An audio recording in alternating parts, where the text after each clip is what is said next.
Hi, it's the M.L.M for the Soul channel. I do have a new topic for today. Before I begin, I just would like to say, may the words and expressions of my mouth and the thoughts and meditations of my heart find favor and acceptance before you, Hashem. And some people I thank who inspired me. Hope they can inspire you as well, and we'll have links below to their sites. They are Rabbi Yosef Mizrahi, Rabbi Eli Mansour, Rabbi Elon Anava, Rabbi Yuval Ovadia, Rabbi Daniel Asser, Rabbi David Asher, and Rabbi Aaron Ruvain. As well, if you've never checked out this channel before, I will have a link below to my first video, which explains what M.L.M for the Soul means, what it stands for, what I'm doing. So the upcoming parasha is another double header, but I'm actually only going to be focusing on one. It's Bahar Bechukotai, Bechukosai, however you pronounce it.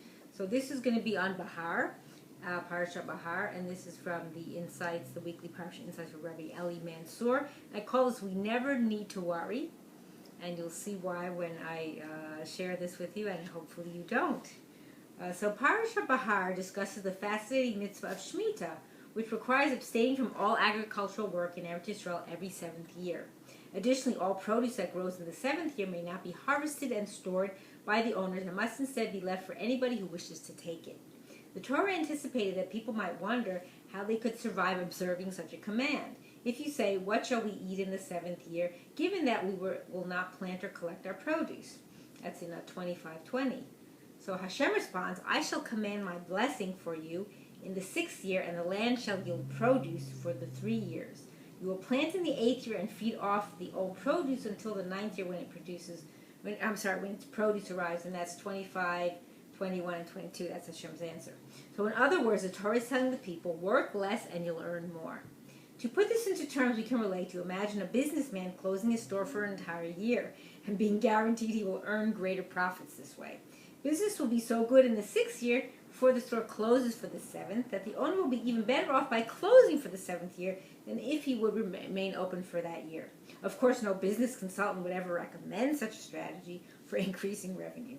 And this is precisely the message of Shemitah, that it is Hashem and not our business endeavors that brings us our livelihood.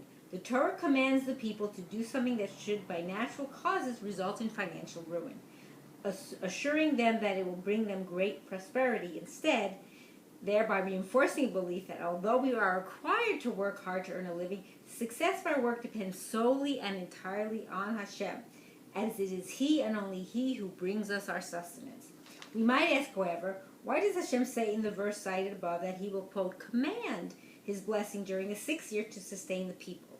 A command refers to something which could meet with resistance that people might not want to do. So how is this term appropriate when speaking about Hashem's blessing? Does Hashem need to command His blessing? A powerful explanation to this verse was suggested by Rav Elimelech of Lizhensk. He noted that the question, what shall we eat in the 7th year, is in truth misguided.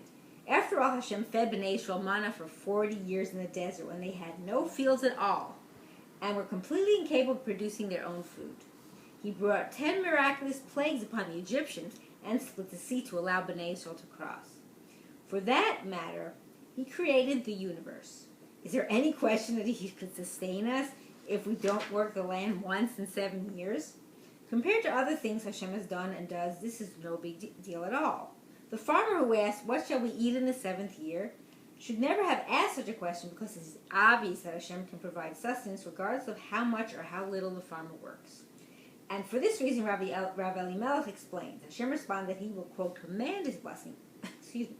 If the people don't ask this question and trust that Hashem will provide for them, then the blessing flows naturally. But when they lack faith and they begin worrying and wonder how they will survive, then Hashem has to command the blessing.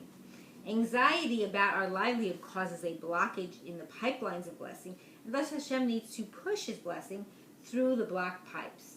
This is the meaning of the phrase, I shall command my blessing.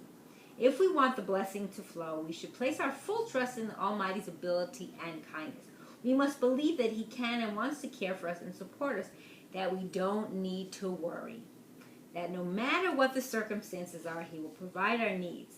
Although we must be responsible and put in the effort to support ourselves, we must place our trust in Hashem and realize that ultimately He provides our livelihood and is always there helping us. If we live with this faith, then we will never need to worry and will always feel confident and secure that our needs are being cared for. And I hope and pray that we will all merit to live and see the coming of Mashiach speedily in our days and the rebuilding of our final and everlasting Beit HaMikdash. Amen. And thanks for watching.